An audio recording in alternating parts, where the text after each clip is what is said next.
Hey, it's Off Grid with Doug and Stacy. I'm Doug. And I'm Stacy. And today we're going to talk about herbs in the pasture.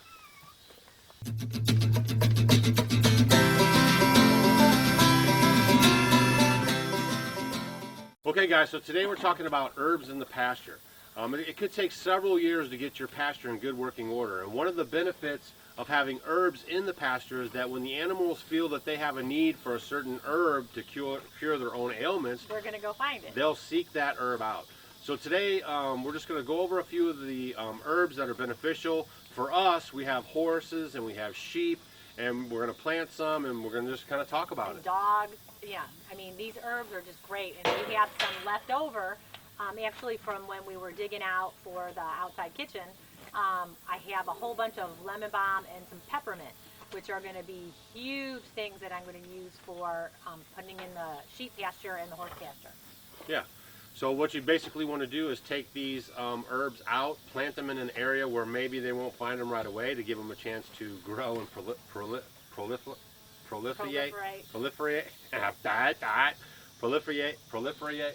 Say it again. Proliferate.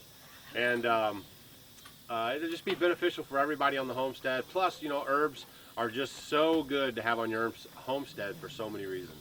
So basically, you guys need to go out for your animals, and you can start having your own herb garden for your livestock and animals, because it is wonderful. Because what's going to happen is, you know, everyone knows my favorite little weed is, and it's not really a weed, is dandelions.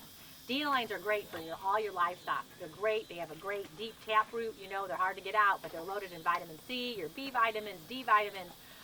They're great for the liver. They're just phenomenal for your health and also for your livestock.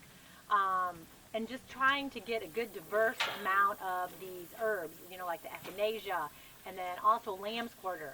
I did a video on lamb's quarter. So lamb's quarter is great, and that'll definitely be purslane is great. Awesome for your animals. Yeah, yeah. And I have, it's so funny because what I'll do is the Amish have a lot of it growing around. I mean, it's very easy to grow. And everyone's like, that's just such a noxious weed. I don't like it. Get rid of it. And they'll have some beautiful purslane, and I'll be taking it from their house. And they're like, why do you want that? That's just a weed. And I'm like, it is so helpful for you and so wonderful. So, you know, I put it in the garden beds, and it grows great. And yeah, purslane's great for the animals. And so what kind of herbs are we going to be dealing with today? So today, I said we're going to do I have a lot of mint and then a lot of lemon balm. And lemon balm is great even for your dogs, you know, giving it to them, chopping up and putting it in their foods, because lemon balm and your mint, they're both from the mint family. They're really good for like digestive problems. They're good to help relax. They'll help with stress. They're going to help with, you know, respiratory, anxiety and respiratory problems. So this is something that all the animals will really benefit from, and when they want it, they can go and get it. Yeah. And then they grow. You know how once they grow, they just keep growing. Yeah, they'll take off. So that's what we do, and I have some nice patches of it where I know, because a lot of times I'll get some and I'll put, you know, a few here and a few there, and sometimes they'll eat it too quick. But this one, I think I'll have a lot that I'm going to be able to put in that can take hold of it. So your pastures aren't just your legumes like, you know, your clovers and your fescues and your brime, stuff like that. Also try to incorporate these herbs, and you're going to have a much healthier animals and a much healthier pasture. So here we go. We're going to just drop in a couple of these plant things. Hopefully you guys are finding this information informative, and let's go get them dug in.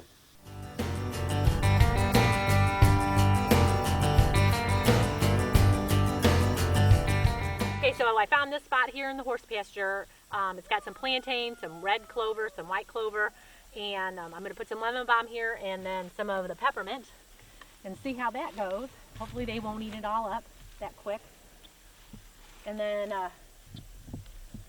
the great things about these herbs is, you know, they just keep growing and growing and growing, so we won't have to worry about them. They'll catch hold. And this is good pasture here. It should go pretty good because we have a lot of manure around here.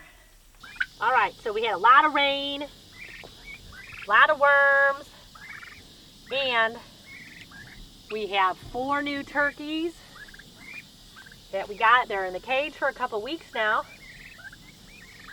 until we can let them out so they can free range, and they love worms. Look, guys.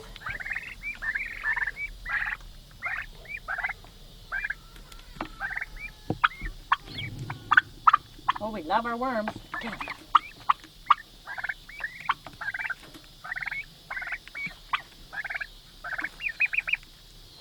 Get them.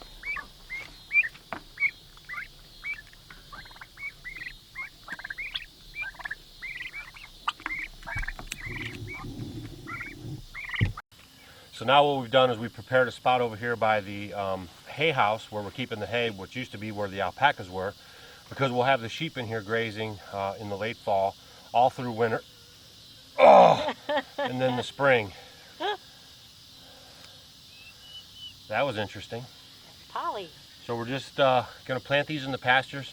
Again, we're just reminding you guys how important herbs are on the homestead, and it's not just for you, it's you know, for your animals too. It's for your animal health.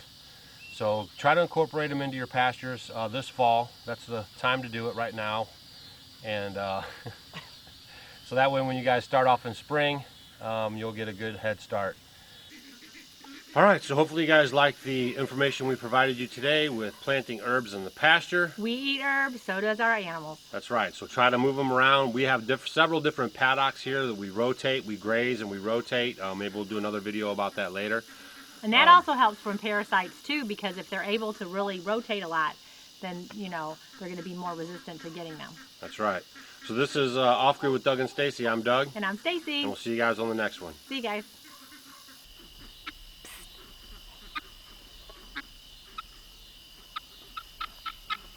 Exactly why we chose northern Missouri. This is my soil here that we're digging up for the patio.